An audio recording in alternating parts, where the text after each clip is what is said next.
Hello, I'm Shading, and today I want to show you the student version of this swinging tray. Now, of course, for myself, I have taken this demonstration a little bit further. Like seeing how many cups I could get on the tray. I also wanted to see how long we could make the string. There we go.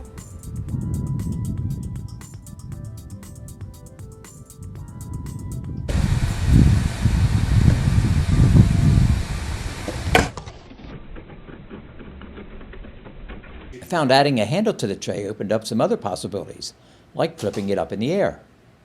Now for the student version, we need a piece of cardboard about an 8-inch square and some yarn. The first step is to use a sharpened pencil to put holes in each corner. Here's the pattern for the yarn. It's threaded as one long piece. Using the blunt end of the pencil, it makes it fairly easy to push the yarn through the holes. Tie the ends of the string together and then stretch them out so they're all even. Once they're even, you can tape the strings to hold them more secure. If you want to make the cardboard stronger, you can tape popsicle sticks or coffee stirrers to the underside.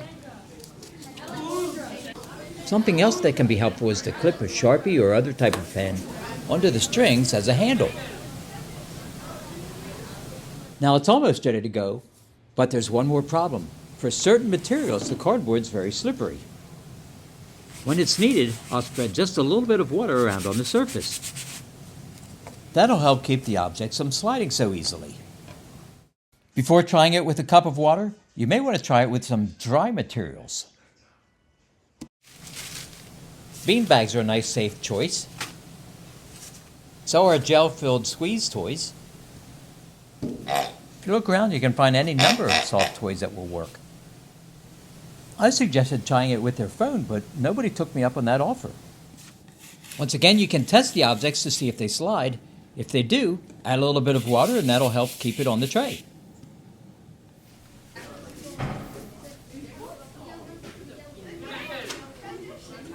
And my cardboard is effective.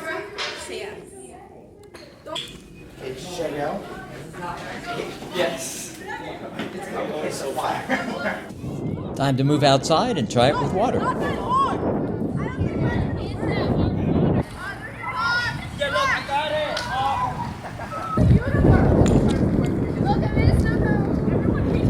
Some students tried it with snow.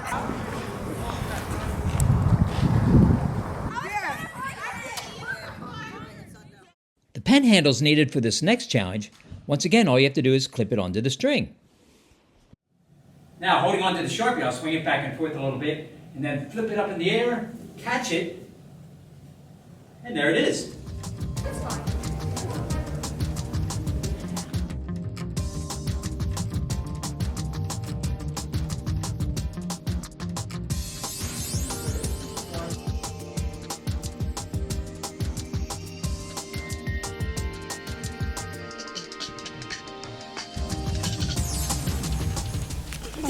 After succeeding with one flip, try it for two.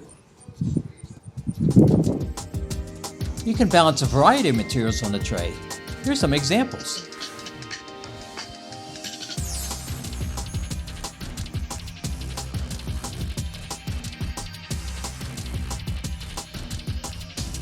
In looking for variables to investigate, one suggestion was that we change the mass.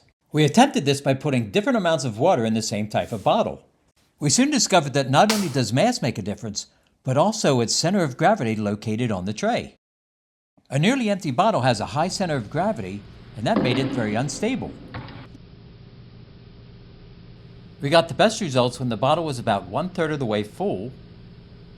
Going above that level, it was harder to keep the bottles on the tray.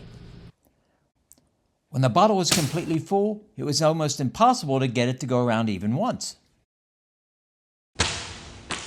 We also tried changing the length of the support strings. As the strings got longer, the rotation slowed down significantly.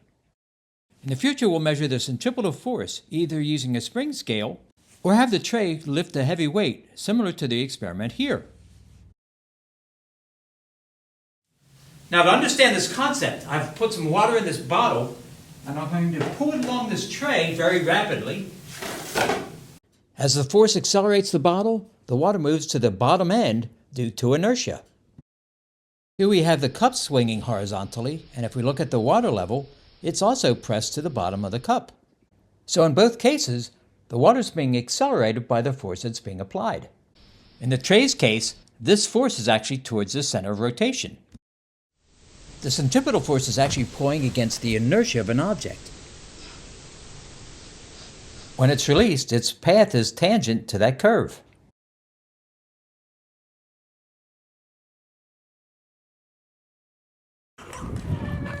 So anytime our swinging trays weren't successful, the objects would move away from the rotation.